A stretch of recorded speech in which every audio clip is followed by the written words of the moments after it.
Սիրելի ընկերներ, կուզենայի մի կարճ բացատրություն տալ երեկվա իմ կողմից տարածած տեսանյութի հետ կապված, որը վերաբերվում էր Aeroflot ընկերության 1869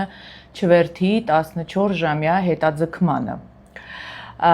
Քանի որ մեկնաբանությունները շատ են, կարծիքները շատ են, ես կուզենայի հստակ բացատրություն տալ, ինչու ես որոշեցի տարածել այդ տեսանյութը եւ որն էր նպատակը։ Ուրեմն Aeroflot ավիաընկերության Երևան-Մոսկվա 1869 չվերթը նախատեսված էր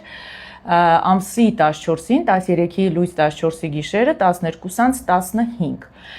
Երբ որ ժամը 9-ին մենք գրանցումից 2 ժամ առաջ, ինչպես ընդունված է եղանք օդանավակայանում, արդեն պարզ էր, որ թռիչքը հետաձգվելու է, որտեղ գրանցումը հաշվառումը սկսվեց մոտ ժամ ու կես ուշացումով։ Դրանից հետո, երբ որ մենք անցանք հաշվառումը, անցանք արդեն անձնագրային ստուգումը եւ հայտնվեցինք կանաչ գոտի այդ կոչվածում, սպասասրահում, հայտարարվեց, որ թռիչքը ուշացվելու է եւս 2 ժամով, այսինքն դա արդեն ժամի 1-ի կողմերն էր։ Մենք սպասեցինք եւս 2 ժամ, հետո եւս 2 ժամ եւ ժամի 4-ի կողմերը հայտարարեցին, որ թռիչքը ելի հետաձգվելու է եւ ուղևորներին ավիաընկերությունը առաջարկում է սնունդ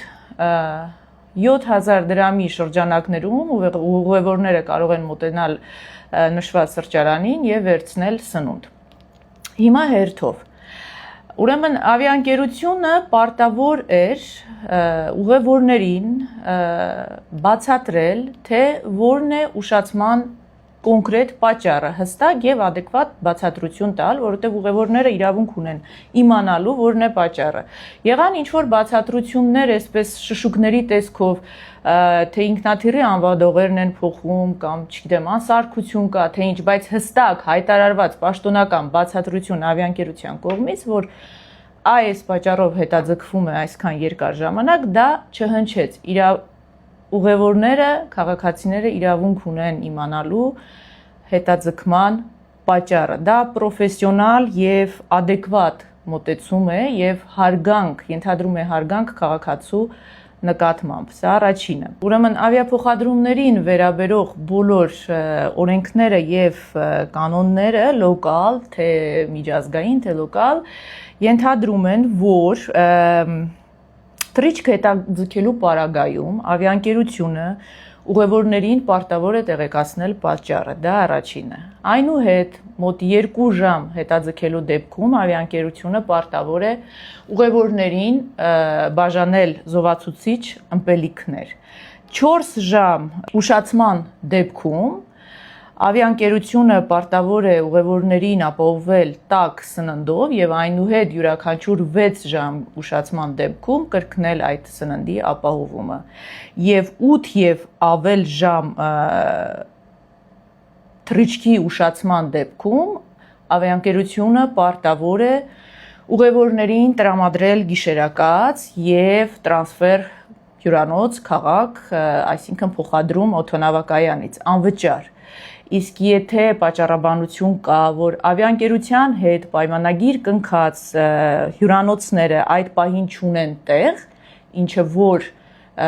կոնկրետ այս թռիչքի Aeroflot-ի բացատրություններ, ավիաընկերությունը պարտավոր է տրամադրել կտրոն, վաուչեր, ըստ որի ուղևորները իրենք պետք է կարողանան փնտրել, գտնել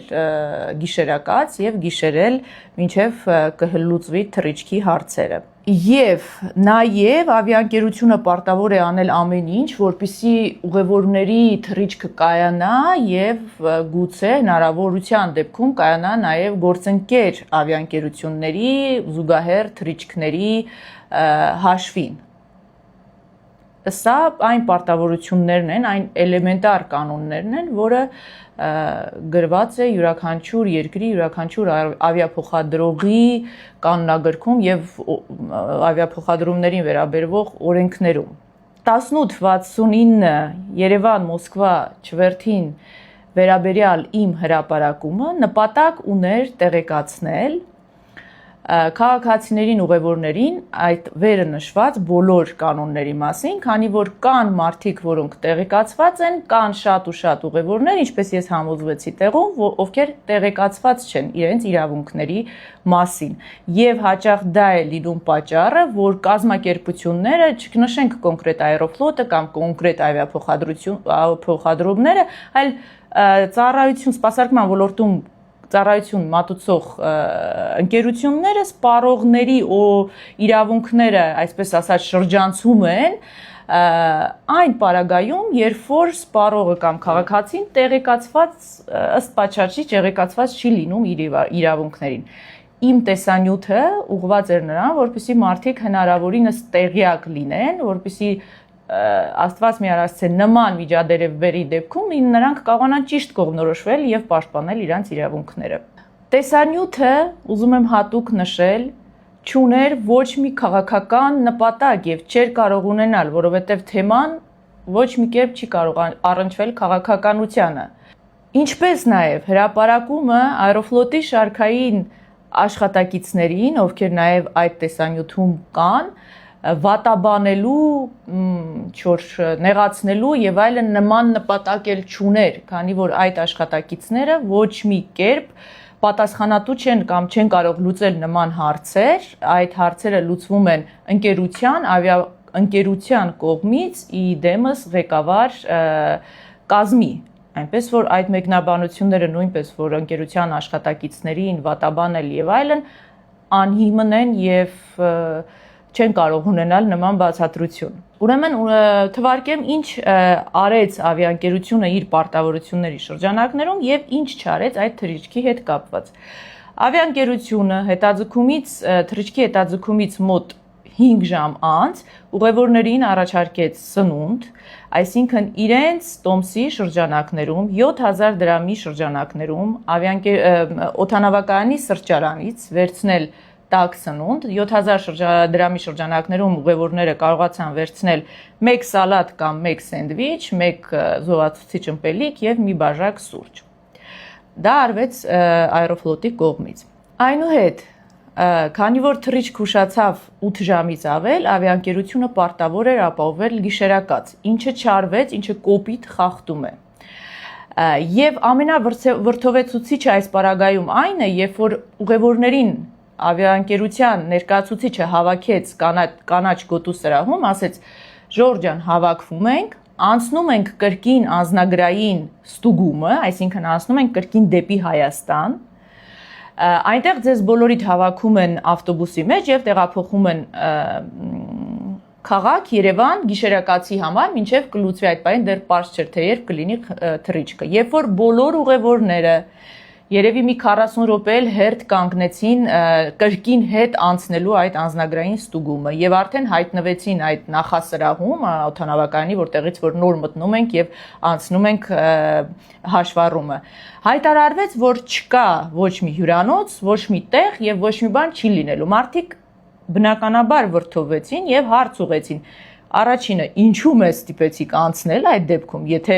չէիք տանելու քաղաք, այնան նստած էինք այդ կանաչ գոտում, այն մյուս սրահում, հա, duty free-ից այն կողմ, որտեղ որ արդեն անցել, նստել էին, սպասում էին ինքնաթիռին։ Եվ երկրորդ, հիմա բա մենք ինչ անենք։ Այդտեղ սկսվեց այդ խառնաշփոթը եւ ворթովմունքը, որովհետեւ ուղևորների մեջ շատ կային հաշմանդամություն ունեցող ծերեր, երեխաներ, կանայք, այդ պահին սկսեց խառնաշփոթը եւ այդ պահիները, որ ես նույնպես վրդոված որոշեցի լուսաբանել այդ իրավիճակը, որովհետեւ դա կոպիտ խախտում էր նախ չտրամադրել գիշերակաց, երկրորդը ստիպել մարդկանց հերթ կանգնել, նորից անձնագրային այդ հաշվառումը անցնել, բայց ասել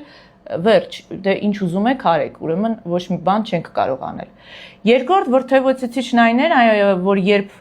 գտնվեցին ուղևորներ, որոնք ցանկացան այդ թվում նաեւ ես, վերցնել իրենց ուղեբեռը եւ գնալ, այդ ուղեբեռի հետ տրամադրումը տևեց եւս ժամ ու կես, այսինքն մինչեւ առավոտվա ժամը 7-ը մենք եղել ենք օդանավակայանում, ուղևորների մի մասը ստացել է իր ուղեբեռ գնացել է քաղաք, մի մասը հետ է վերադարձել, նորից անցել է անձնագրային ստուգումը, մնացել է սպասասրահում, որպեսզի սպասի, թե թռիչքը երբ կլինի, թռիչքը եղավ հաջորդ օրը ժամը 14:35, մի մասը փոխել է տեղում իր տոմսը, մի քանի ժամ հետոյի վրա, թե ուրիշ ավիաընկերության վրա, մի մասը ասել են գնացեք Aeroflot-ի գրասենյակ, Ամիրյան հիմա Պապ Թագավոր հասցեում գտնվող եւ ճշտեք այնտեղից։ Ինձ նույնպես նույնն են ասել, որովհետեւ ես ասում եմ, ես ուզում եմ հրաժարվել տոմսից կամ ուզում եմ փոխել ոչ թե վաղը, այլ ասենք ուրիշ մեկ այլ օր։ Ես հաջորդ օրը եկել եմ այդ գրասենյակ, չեմ ստացել ոչ մի պատասխան, ինձ ասել են, հա, տոմսը կարող ենք փոխել 3 օր անց, այլ բան չենք կարող անել։ Դուք կարող եք հետ վերադարձնել տոմսը միայն այն հարթակի օգնությամբ, որտեղից գնվել է, այսինքն եթե դա Aeroflot-ի պաշտոնական էջը չի, ես կխնդրեի նաև այս պահի վրա ուշադրություն դարձնեն քաղաքացիները, ուղևորները, եթե դուք տոմսը չեք գնել Aeroflot-ի պաշտոնական էջից կամ ավիա կասաներից, դուք գնել եք այլ կուպի բիլետ.ru, չգիտեմ, տուտու.ru, միլիոնան նման բաներ կան։ Դուք միայն այդտեղով կարող եք հետ վերադարձնել եւ այդ հետ վերադարձը կարող է լինել, ասենք, օրերի ընթացքում, կարող է լինել 1 ժամվա ընթացքում։ Կոնկրետ ինձ դիմում գրելուց ի վերջո 1 օր անց, երևի 28 ժամ անց հետ վերադարձեցին գումարը պահում կատարելով սերվիսնի զբոր կոչվածը, որը կազմեց 2800 ռուսական ռուբլի, այսինքն տոմսի արժեքը հետ վերադարձեցին, բայց պահեցին այդ սերվիսնի զբոր կոչվածը։ Բացի այդ նման իրավիճակներում ավիաընկերությունը կարող էր, պարտավոր էր, պետք էր եւ լավ կլիներ նաեւ իրենց ռեյտինգի համար անել ինչ որ կոմպլիմենտներ ու ուղևորներին, իրավավորներին ինչ որ կոմպենսացիաներ, փոխհատուցումներ, տոմսի ինչ որ տոկոսային արժեքի հետ վերադարձ կամ ինչ որ